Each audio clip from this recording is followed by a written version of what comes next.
अस्सलामुअलैकुम वीवर, फिर से बहुत ही ज्यादा इम्पोर्टेंट वीडियो आप लोगों के लिए लाए हैं वीवर। बांग्लादेश की एयरफोर्स के रिलेटेड क्या वाकई ही बांग्लादेश की एयरफोर्स में अब दुनिया की जदीद तरीन मॉडर्न किस्म के फाइटर जेट जो हैं वो ऐड होने जा रहे हैं।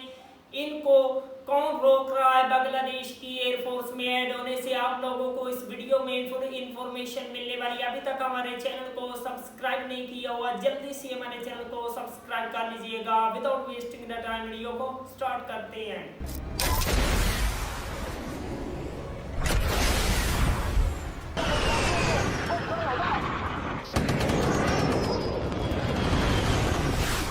বাংলাদেশের বিমান বাহিনীকে শক্তিশালী করতে ফোর্সেস গোল 2030-র আওতায় গত 10 বছরে বাংলাদেশ বেশ কয়েকটি যুদ্ধ বিমান কেনার প্রস্তাব পেয়েছে এবং আগ্রহ দেখিয়েছে। এই তালিকায় আছে চীনের জেটেনসি, রাশিয়ার সুকুই সিরিজ, ফ্রান্সের রাফাল এবং ইউরোপের ইউরোফাইটার টাইফুন। বাংলাদেশের জন্য সম্ভাব্য এই যুদ্ধ বিমানগুলোর ক্ষমতা কেমন হতে পারে তা জানতে পুরো ভিডিওটি দেখতে থাকুন। চীনের তৈরি জেটেনসি কেনার সম্ভাবনা সবথেকে বেশি বাংলাদেশের। এই উদ্দেশ্যে বাংলাদেশ আগেই K-8 ট্রেনার বিমান কিনেছে। আরও কয়েক বছর আগে বিমানগুলো কেনার কথা শোনা গিয়েছিল, কিন্তু রোহিঙ্গা ইস্যুতে চীনের সাথে সম্পর্কের টানাপোড়ান এবং ভূরাজনৈতিক কারণে তা ভেস্তে যায়। এখন আবারও জেটেনসি আলোচনায় এসেছে। জেটেনসি যুদ্ধ বিমান হচ্ছে চীনের বহরের সবথেকে বেশি টহল দেওয়া যুদ্ধ বিমান। অভিযোগ আছে ইসরায়েল তাদের লেভি ফাইটার প্রযুক্তি গোপনেই চীনের হাতে তুলে দিয়েছিল। সেই প্রযুক্তি থেকে চীন এই জেটেন যুদ্ধ বিমান তৈরি করেছে। তবে চীন এবং ইসরায়েল দুই দেশেই এই অভিযোগ অস্বীকার করেছে। জেটেনসি যুদ্ধ বিমানটির সর্বোচ্চ টেক অফ ওজন 19 টন। জেটেনসি অন্তত 4 ঘন্টা উড়তে পারে। জেটেনসির রাডারের পাল্লা 260 কিলোমিটার। জেটেনসি 7.5 টন অস্ত্র নিয়ে উড়তে পারে। এই বিমানে রয়েছে অ্যাক্টিভ ইলেকট্রনিক্যালি স্ক্যান্ড অ্যারে বা AES রাডার, যা একাধিক লক্ষ্যবস্তুকে শনাক্ত এবং ট্র্যাক করতে সক্ষম।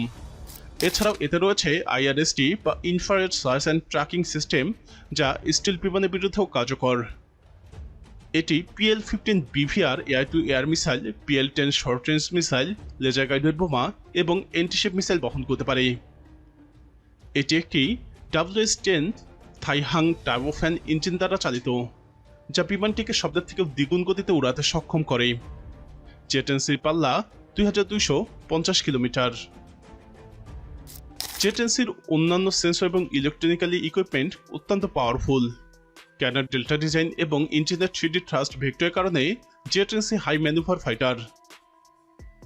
এটা রাশিয়ান সুখুইগুলোর মতোই কোবরা ম্যানুভারও করতে পারে, অথচ ইউরোফাইটার টাইফুন কিংবা রাফাল এরকম ম্যানুভার করতে পারে না। এবারে আসি ইউরোফাইটার টাইফুনের দিকে। ইতালি, জার্মানি এবং ব্রিটেন বাংলাদেশকে এই যুদ্ধ বিমানের প্রস্তাব দিয়েছে। এমনকি বাংলাদেশের সংসদেও এই যুদ্ধ বিমান কেনার বিষয়ে এক ধরনের নিশ্চয়তাও দেওয়া হয়েছিল। বাংলাদেশ, রাশিয়া এবং ইতালির জয়েন্ট ভেঞ্চারে তৈরি Yak-130 মডেলের অত্যাধুনিক ট্রেনারও কিনেছে 1 দশক আগে। বিশ্বের সবথেকে আধুনিক এই ট্রেনারটি রাশিয়ার সুখুই থেকে ইউরোপ, আমেরিকা যে কোনো আধুনিক বিমানের ট্রেনিংয়ের জন্য উপযুক্ত। টাইফুন বিমানটিকে তৈরি করা হয় এয়ার সুপিরিয়রিটি ফাইটার হিসেবে। 2003 সালে সার্ভিসে আসে বিমানটি। ইউরোফাইটার টাইফুন খুবই ক্ষিপ্র ফাইটার, বিশেষ করে এর ম্যানুভারে অন্য যে কোনো পশ্চিমা বিমানের থেকে সেরা। এটি একটি ডেল্টা উইং ক্যানাড এয়ারক্রাফট। ইউরোফাইটার টাইফুনের গঠন এতই জটিল যে কম্পিউটারের সাহায্য ছাড়া পাইলটের পক্ষে এটাকে নিয়ন্ত্রণ করা অসম্ভব। এটাকে সেমি স্টেল বা রাডার ফাঁকি দেওয়ার জন্য বিভিন্ন অংশ মসৃণ করা হয়েছে। বিমানটিতে আছে দুটি ইউরোজেট EJ-2000 টার্বোফ্যান ইঞ্জিন। ভ্যারিয়েন্ট অনুযায়ী বিমানটি 1 বা 2 ক্রু দরকার হয়। বিমানটির সর্বোচ্চ গতি ঘন্টায় 2725 কিলোমিটার। এটা ফেরি রেঞ্জ 3790 কিলোমিটার এবং কম্ব্যাট রেঞ্জ 1389 কিলোমিটার। তবে অস্ত্রবহন, ফুয়েল ট্যাঙ্ক এবং অ্যাটাকের ধরনের উপর নির্ভর করে রেঞ্জের তারতম্য ঘটে। বিমানটি সার্ভিস সিলিং 65,000 ফিট, অর্থাৎ এটা সর্বোচ্চ 65,000 ফিট উঁচুতে উঠতে সক্ষম। টাইফুনের খুবই গুরুত্বপূর্ণ একটি বিষয় হচ্ছে এটা খুব দ্রুত উপরে উঠতে পারে।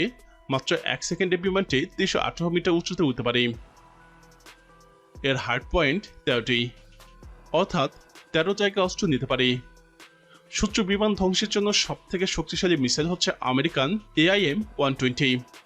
এটা একটি BVR মিসাইল, যেটা পাল্লা 160 কিলোমিটার। এটা ছাড়াও বিমানটিতে আছে আরেক কুখ্যাত BVR মিসাইল মিটিওর। এটা পাল্লা 100 কিলোমিটার উপরে। শত্রু বিমানকে চোখে না দেখে কেবলমাত্র রাডারের সাহায্য নিয়ে এই ধরনের মিসাইলগুলো নিক্ষেপ করা যায়। আর শর্ট রেঞ্জের মিসাইল হিসেবে আছে আমেরিকান AIM-9 সাইডওয়াইন্ডার এবং AIM-132। ভূমিতে আক্রমণের জন্য 6 থেকে 8 ধরনের মিসাইল বহন করে বিমানটি।